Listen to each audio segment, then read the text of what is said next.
Hello guys, this is our day 7 of English improvement series, and today I will discuss about my experience, how I uh, feel when I have spent about 7 days with all of you guys, and today I am sharing my experiences as I am enough confident to speak in front of camera.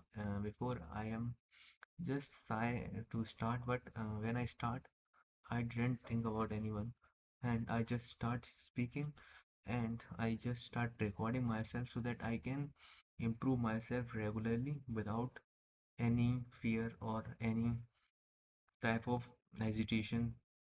By coming in front of camera, I can speak in public as well, as because I have enough confidence now to speak.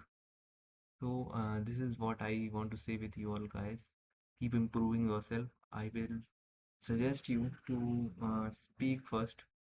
Don't think about grammar is correct or incorrect. Just start speaking, and slowly you will work on your grammar part or tenses part that you will improve later. That's all guys. Keep improving and good luck guys.